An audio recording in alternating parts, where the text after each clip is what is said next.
Hey guys, welcome to another episode of Thinking Like a Bank, where we show you how to think like a bank using the same strategies and principles that banks use to help you find more financial freedom in your life. I'm your host, Sarah Ibrahim. I have with us today a very special guest. His name is Josh Walehwa, and he is an assistant dean for student affairs at the Brown School at Washington University in St. Louis. With a long career in student affairs and nonprofit industries, he has a strong belief in the transformative power of education.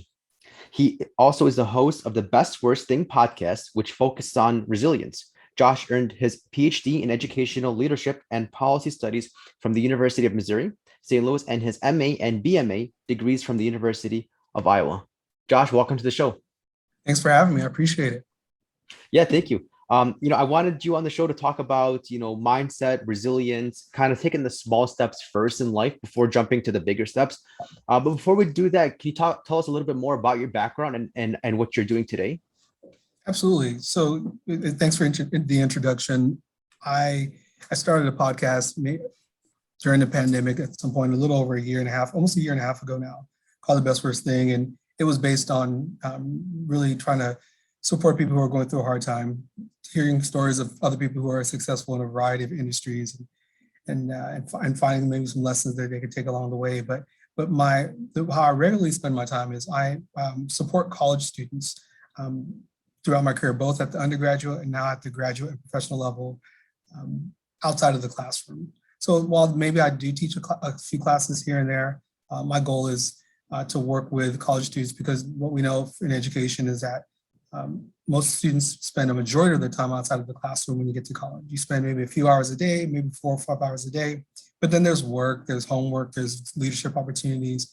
And so I'm in a broader field called student affairs, where our goal again is to support students in their growth and their development, and to make sure that they have the supports and the challenges that they need to have a great, well-rounded college education and experience. Yeah, the one thing I also would add to that is I started my career, in 2002. I worked at Brandeis University outside of Boston, in Waltham, Massachusetts, and then kind of moved to the Midwest and have spent the rest of my time working in the Midwest, and just really, really enjoy working with college students. When you work with thousands of people, you get to see almost every type of behavior that you can imagine. And some of them are really impressive and incredible. Some of them are interesting and make you scratch your head, but it's also given me a real passion for and a curiosity about just human behavior as well. So I think maybe on the side, I think that's something that I can kind of consider myself as like an armchair sociologist, where I like to just understand human behaviors and motivations. And I think that really helps me in the work that I do as well. Yeah, absolutely. I love that. And, I think you're right. A lot of college students would need that kind of support. Because college is kind of like, it's not just the subject matter you're learning. Like if you go to school for accounting or finance or economics or whatever the case is, you're not just learning that subject matter. You're also learning more about life. You're still a young adult. You're still your behavior is still developing. And so when you have this guidance, it helps a lot. Now your show, the Best Worst Thing, the podcast, it focuses on resilience. So what is resilience, and why did you choose to focus on resilience? Yeah, that's a great question. I think there's probably some really good, but maybe better definitions than I can provide. But the way I would capture resilience is the ability to persist through challenges, big and small. And what really caught my eye about this idea of resilience, it's the bounce back. It's going through a hard time and finding your way through it. And what really motivated me was I went through a very difficult time in my life back in, I would say, between 2011 and 2013. And maybe it was a midlife crisis or hopefully a quarter life crisis. But I remember as I was kind of struggling through that, instead of figuring out the unhealthy ways to cope, I decided on the other end of it to find some more healthy ways to cope. And part of that was, listening to people who in podcasts or, YouTube videos who would talk about their experiences, their successes in a variety of fields. And I always found myself focusing in on the area where they talked about that difficult part and how they got through that. And for me, that was really critically important at that time, because as I was struggling, I needed to hear stories about how do you get through a variety of struggles. So even if their struggles weren't exactly my story, I did find some level of comfort and also some hints in there. And so when I decided to create a podcast, I thought, well, why don't, why don't I make the podcast that I like to hear? And maybe other people would like to hear it as well.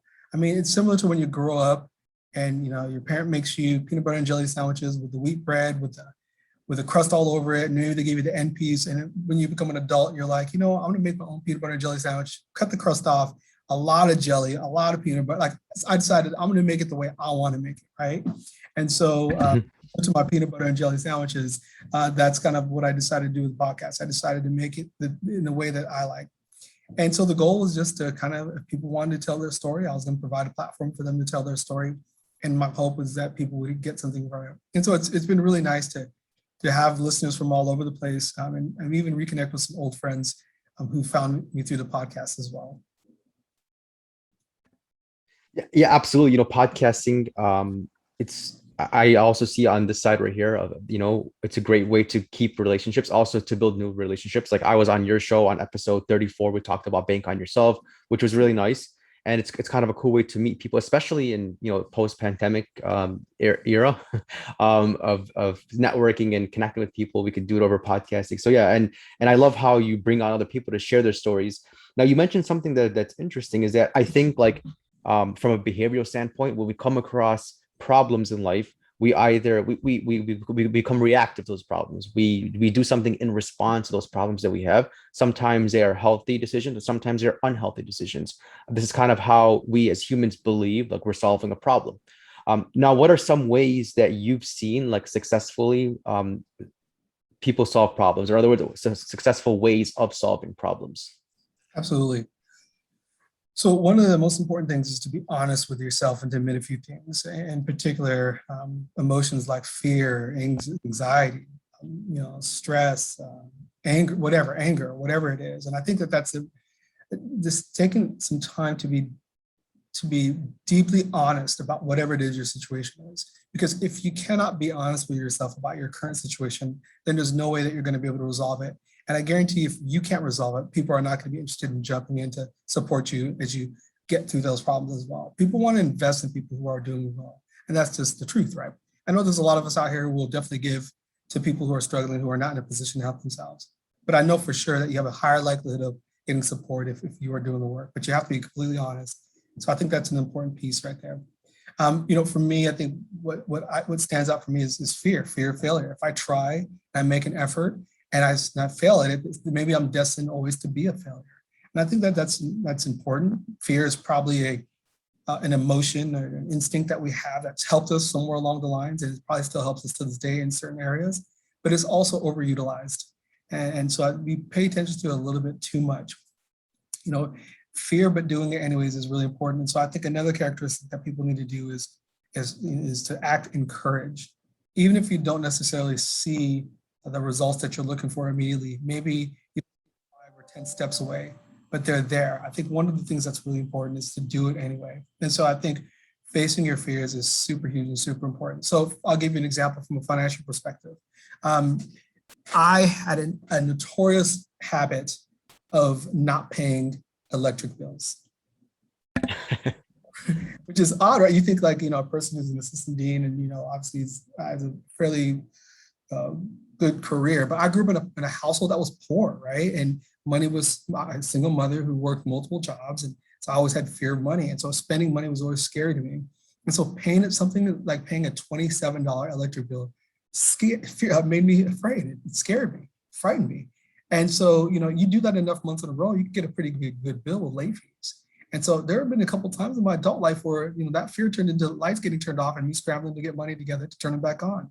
So, of course, these are embarrassing things, but these are true. And as you get older and you realize, okay, I'm afraid. I have to admit that I'm afraid of money, right? So we got to address that. But right now, I can do little things like when I get a $27 bill, don't even think about it, just pay it, face it. And what happens is when you face those little things, they're often not as scary as you think they were. Steve Harvey says that in one of the podcasts I listen to, that you face those monsters, they're actually not as scary as you think they are. And so acknowledging the fear and then making a commitment to face it. And so I think that's another thing is courage is a really important piece for success, both personally, financially, and otherwise. Yeah, absolutely, Josh. You mentioned a couple of like really key nuggets I want to touch back on. So yeah, definitely. I think a lot of our decisions are based off of fear, which could be good and bad. So like, for example, if you're avoiding the next opportunity, you're avoiding entrepreneurship, you're avoiding making an investment or whatever the case might be. It could be a fear of failure, or it could be a fear of rejection. It could be a fear of being alone. All these fears, I think people would base a decision off of.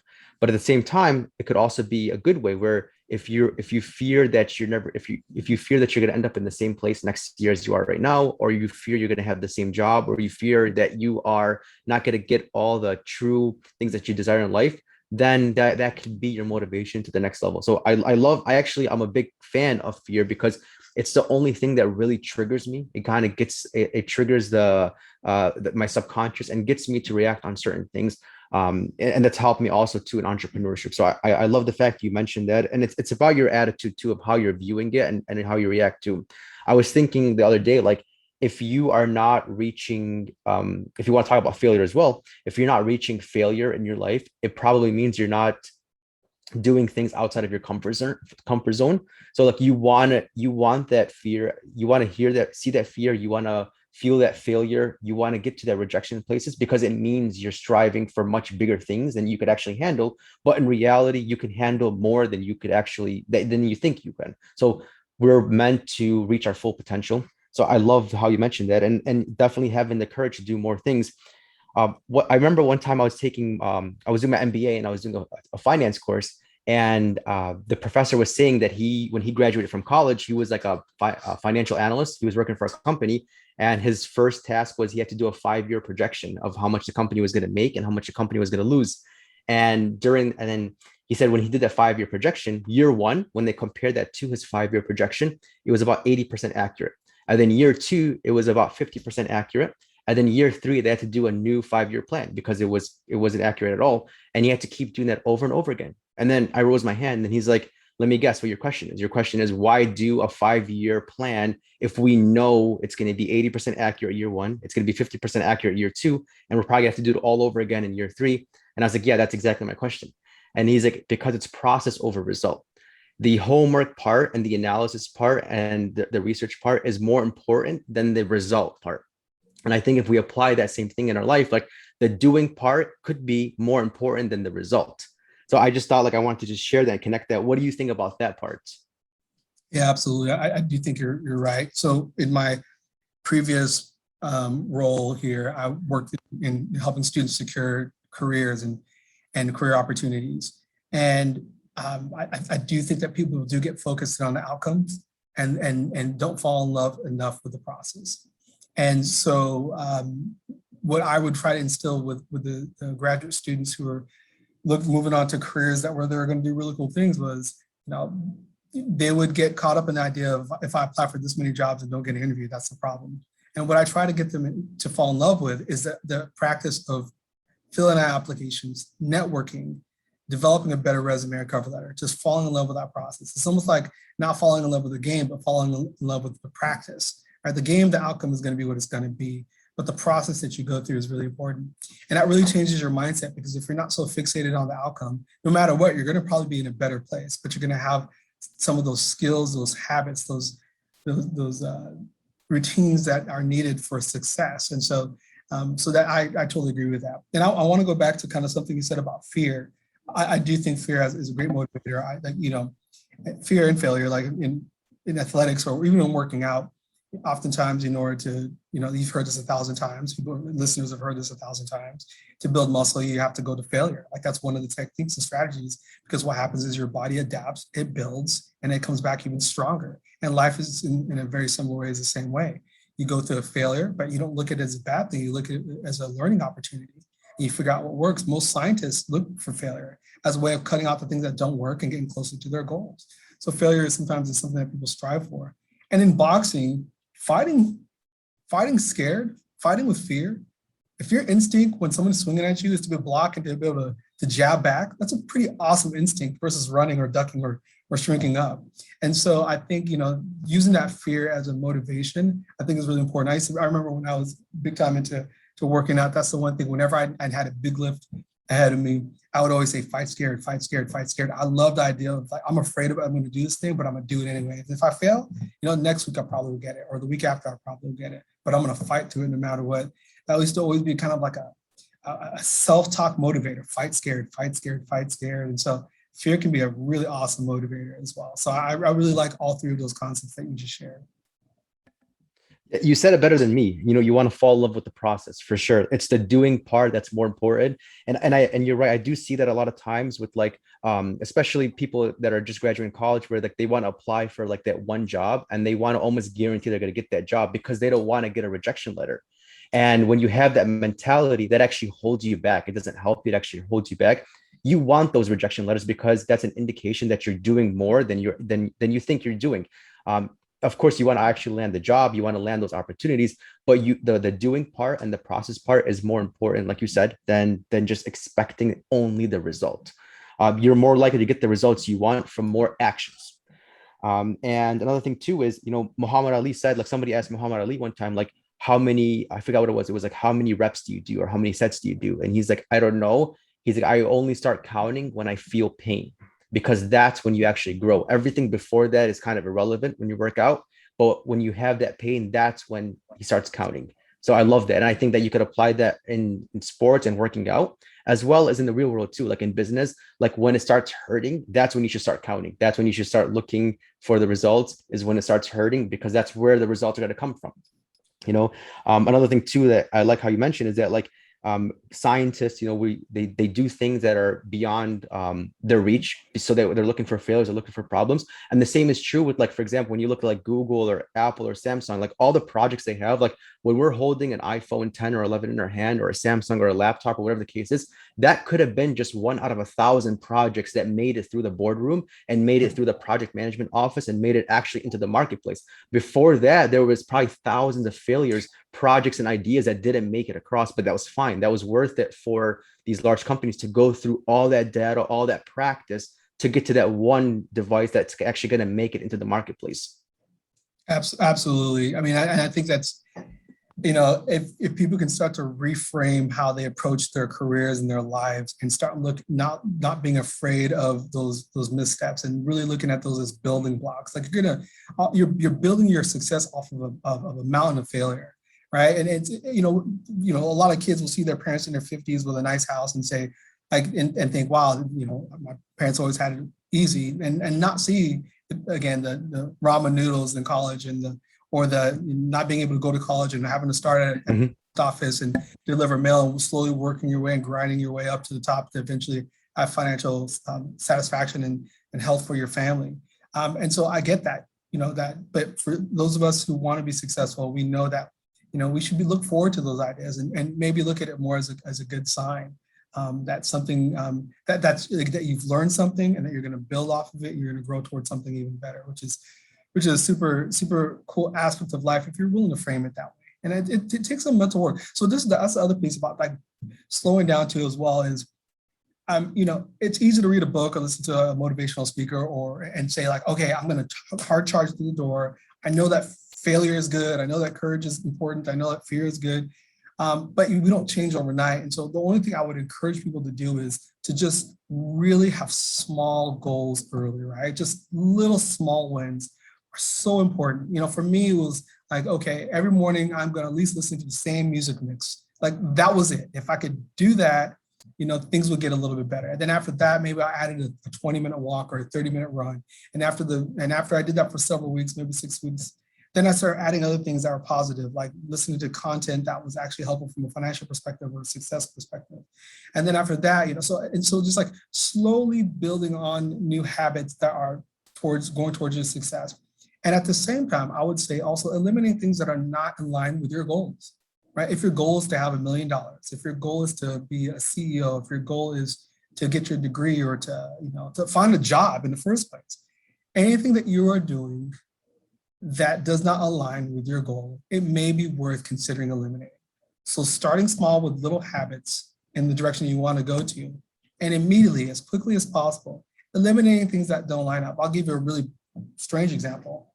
Maybe it's a little too much information, but so it's public in my podcast that I went through that that stage that was a little too raucous and dangerous for me. And I remember when I kind of found myself it's not linear, right? You got some moments of success and then you have some setbacks. But when you look at the setback moment, you're still way ahead of your low points. And so I remember I was at one of those moments where I was having a little bit of success. And, and I remember a friend offered me some drugs. And I remember, I was a dabbler. I would never say that I was good at drugs. Maybe that's a good thing. But, and I remember thinking, I'm making all the decisions I'm making are in line with my goals and my success. How does this offer align with my success? And I remember saying no. And he was like, really, you're not going to do this? And I was like, no, how does that align with where I'm going? And that's kind of an extreme example, but, it could be like if you're trying to lose 10 pounds. And I know for the most part, you eat fairly clean and you have your cheat day where you can have all the pizza and ice cream that you want. But, maybe there's a Tuesday opportunity where you have a candy bar. And then a Wednesday, there's a party and there's an opportunity to have a cheese pizza or to have a salad with, grilled chicken or artichokes, whatever you like. And at that point, you have to think, does this align with my goal, right? I have my cheat day already. Does this really align with my goal? And if it doesn't, maybe I turn it away. Now, if you do slip, that's okay. Just get back after it. That's what most people will tell you when it comes to health, right? If you do slip your finances, you make a mistake, keep going, like get back on top of it. But I would always ask that question of alignment. I love it. And back to boxing. So, with small steps, so I remember one time, so I also do boxing too. I do boxing, kickboxing, jiu-jitsu. And one time there was a trainer at the gym and he was holding pads for me.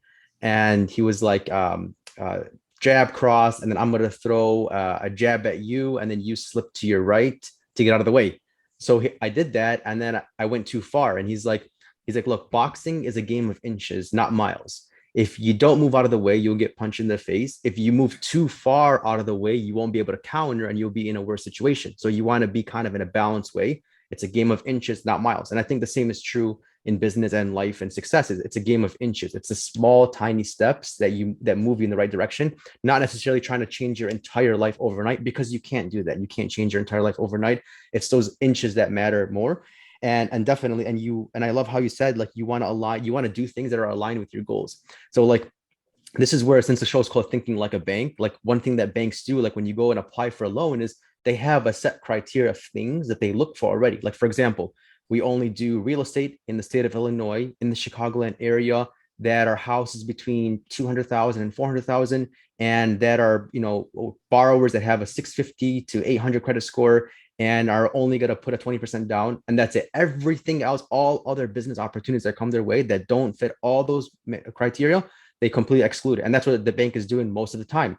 90% of the time, they're denying loans because they don't fit within their criteria. So I think if we have that same thinking process where, for example, if your goal is to be a multimillionaire author, whatever the case is, you have a set criteria. I have to get my PhD. I have to write these publications, articles. I have to reach a net worth of $1 million by this day. Everything else that doesn't help those things should just be automatically excluded. And successful people, from what I've noticed dealing with a lot of successful clients, is that they say no more than they say yes. So they're constantly excluding things, and they're only taking certain things that fit their criteria, that fit their priorities. So one way to help that is identify your priorities, break them down, and make a list. And I do this every single day around 7 o'clock in the morning. I list my priorities. So this way I could subconsciously exclude other things that don't fit that. That way I'm aligned with my goals and I'm not chasing shiny objects. I'm not steering off track. I'm not changing my mind. I'm sticking to what I know and what I'm on track to do. That's right. Absolutely. And I think, you have a daily routine of doing that. That's, for me, I put everything on my calendar because that's kind of what keeps on task with things. And so, yeah, I think, again, listen to you listen to me, and folks, if you listen to anybody out there, there's hints out there. People are telling you the roadmaps for success. It's not too difficult to find if you're willing to listen, including the things that you just shared right now. Little things like having a plan and making sure that is in alignment. Again, cutting out things that are not in alignment with what you're interested in, where you're going. The bank example is a perfect example of what's outside of your criteria that you're looking for. And again, you can apply this. You can apply this to data. You can apply this to a lot of everything. Yeah. Maybe you don't want to date a smoker. That's health is important to you, right? Simple. Okay. At least you have that criteria, right? That you're working with. So I think, I think what you said is right on. Absolutely. Thank you. And Josh, it's been awesome talking to you. I love our conversation. I want to do this again, hopefully on another episode of this podcast. How can listeners reach out to you and learn more about you and connect with you? Yeah, I think through the podcast would probably be best. On Instagram, we're at Best Worst Thing Podcast. Online, we're at www.bestworstthingpodcast.com.